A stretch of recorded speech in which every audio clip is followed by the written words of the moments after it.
En primera plana, Carlos Herranz. Bienvenidos en Primera Plana, un programa de Radio Francia Internacional y de France 24. Esta semana ponemos el foco en un asunto del que cada vez se habla más en los medios de comunicación. Estamos en la antesala de otra gran crisis económica, 11-12 años después de aquella de 2008. Para ello nos acompañan ya en este estudio tres invitados. Morgan Muffat es economista de la Universidad de la Sorbona. Bienvenido, Morgan. Gracias, buen día. Está también con nosotros mi compañera periodista independiente, Delia Runategui. Bienvenida, Delia. Gracias, Carlos. Buenos días. Y el periodista económico de la agencia France Press, Antonio Rodríguez. Bienvenido, Antonio. ¿Qué tal? La próxima gran crisis hoy en Primera Plana.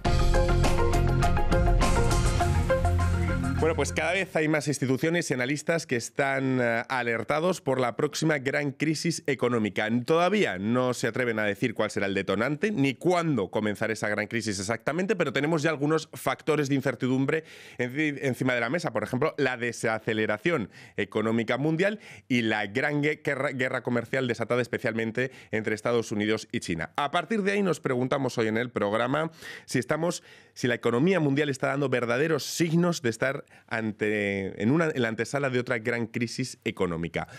Vamos a plantearlo enseguida, pero antes repasemos algunas de las portadas de prensa como hacemos siempre. Portadas como la de The Economist, que se pregunta: ¿la próxima recesión cómo de mala será?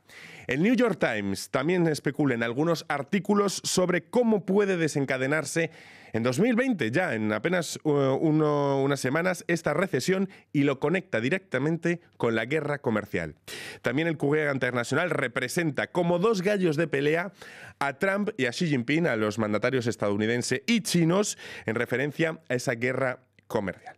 Bueno, primera pregunta obligada, Morgan. En la economía global, las variables macroeconómicas que estudiáis los economistas, ¿están dando signos de que nos podemos encontrar ante la antesala de otra gran crisis económica?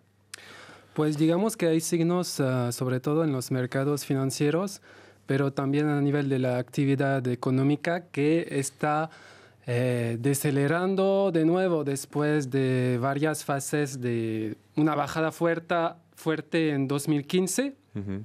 Luego se renovó el dinamismo, pero ahora pues ya nos enfrentamos a otra deceleración. Entonces, el comercio global se mueve de acuerdo en paralelo con los mercados financieros.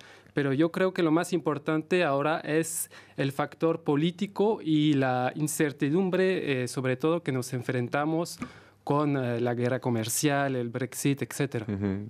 Muchos factores encima de la mesa. Recordamos la anterior crisis, la de 2008, con ese detonante de las hipotecas basura en Estados Unidos. ¿Cuál puede ser el detonante ahora, Delia?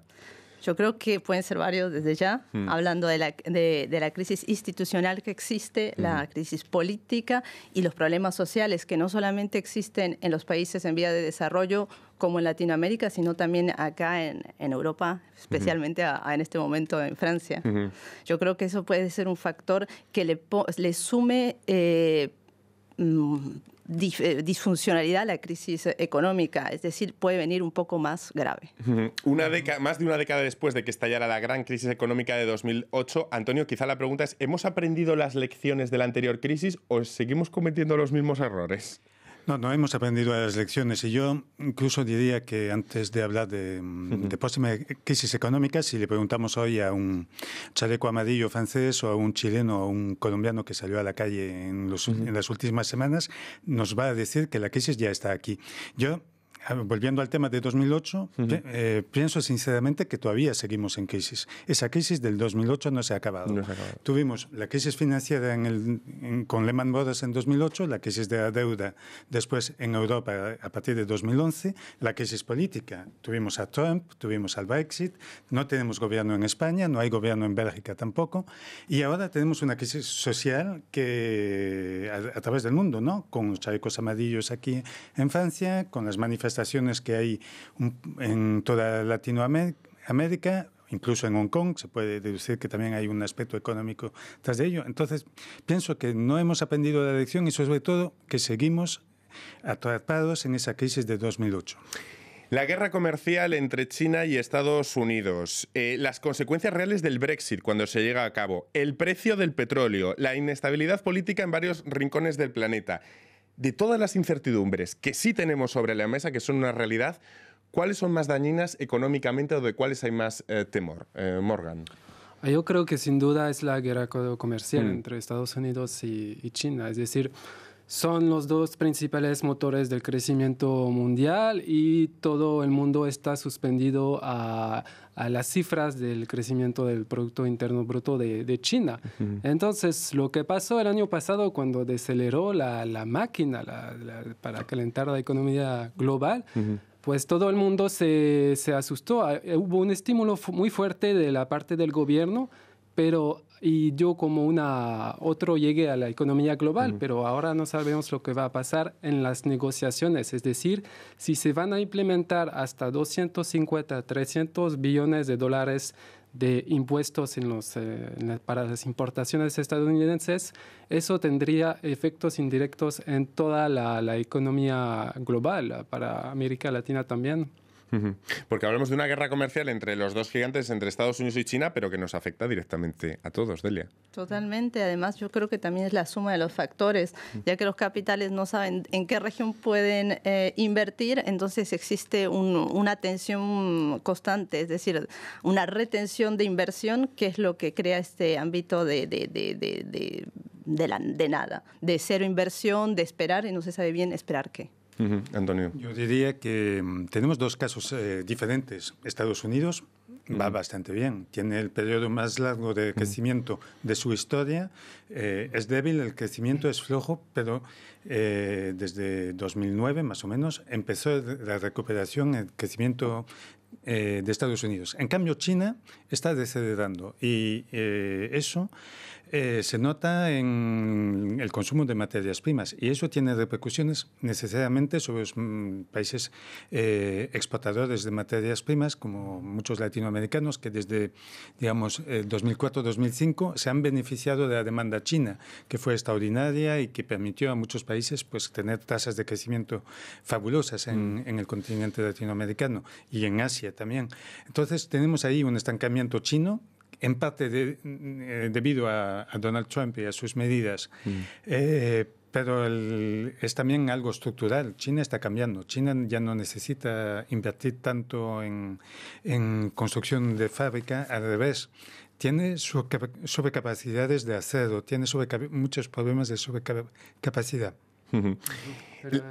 Yo creo que hay este problema estructural, pero también problema coyuntural en términos de política. Es decir, los líderes chinos y muchos líderes en el mundo están atrapados entre unos objetivos contradictorios. Es decir, los líderes chinos quieren cambiar el régimen de crecimiento, invertir más en las altas tecnologías, o sea, depender menos del crédito, del consumo, más del consumo interno, pero haciendo eso toman el riesgo de enfriar la máquina.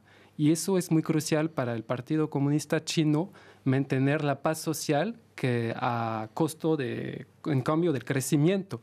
Y también proyectar más su poder al extranjero. Entonces hay esos objetivos, pero al mismo tiempo la necesidad de reducir la deuda global, que ya ha llegado a sumas muy importantes en los últimos años. Con tensiones políticas, también con Hong Kong. Entonces yo creo que las tensiones sociales existen en este momento en todas partes. Delia, tensiones sociales que se están reproduciendo por todo el planeta. Lo estamos viendo especialmente en América Latina. Totalmente. En los últimos meses. En un país que la mayoría de personas no pensaban que iba a haber esa explosión de descontento social, como es el caso de Chile. De Chile.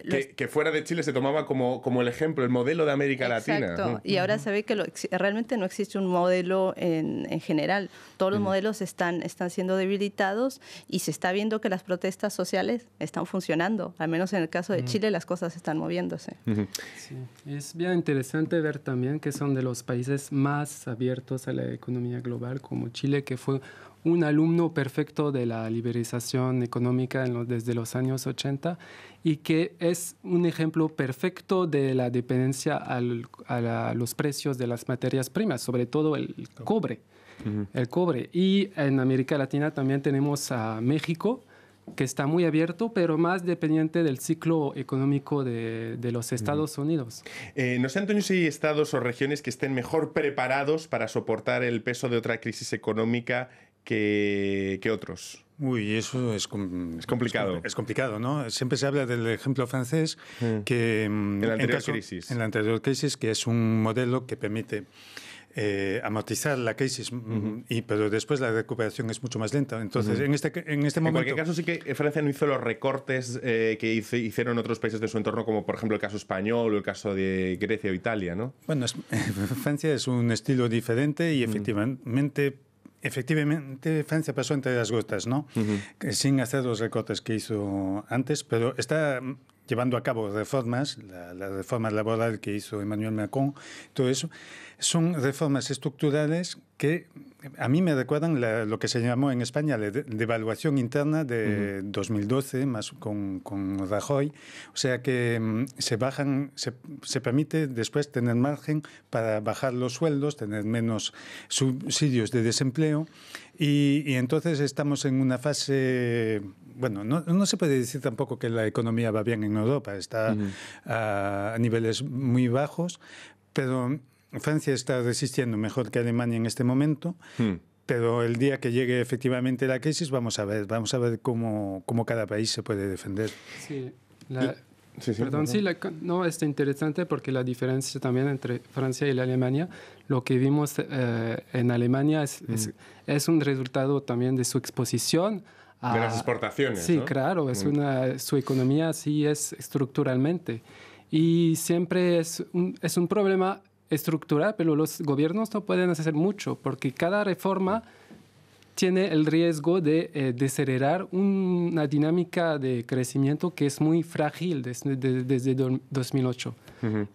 No sé, la economía es cíclica y todos los ciclos se supone que acaban en una recesión. ¿Sería lo que toca ahora, Morgan? Le pregunto al economista, ¿o ya los modelos económicos han quedado desfasados en este mundo de incertidumbres? ¿Hasta qué punto se puede predecir desde el punto de vista económico una gran crisis? Pues en general es muy difícil prever las fluctuaciones económicas de la actividad del comercio, pero mucho menos una crisis financiera. Sin embargo, como se mencionó antes, llegamos a un final de un ciclo que rompió récord, ¿no? Son 122 meses en septiembre para los Estados Unidos de crecimiento continuo. Es decir, el más largo en la historia desde la Segunda Guerra Mundial. Y entonces ahora todo el mundo espera que ya llegue otra crisis. Pero el problema es que nos quedamos sin municiones a nivel político. O sea, los gobiernos y los bancos centrales también, otro aspecto muy importante. Muy interesante todo lo que me están contando hoy nuestros invitados. Vamos a hacer una pequeña pausa para despedir a los telespectadores de France 24, pero nosotros continuamos en unos instantes hablando de economía aquí en Primera Plana.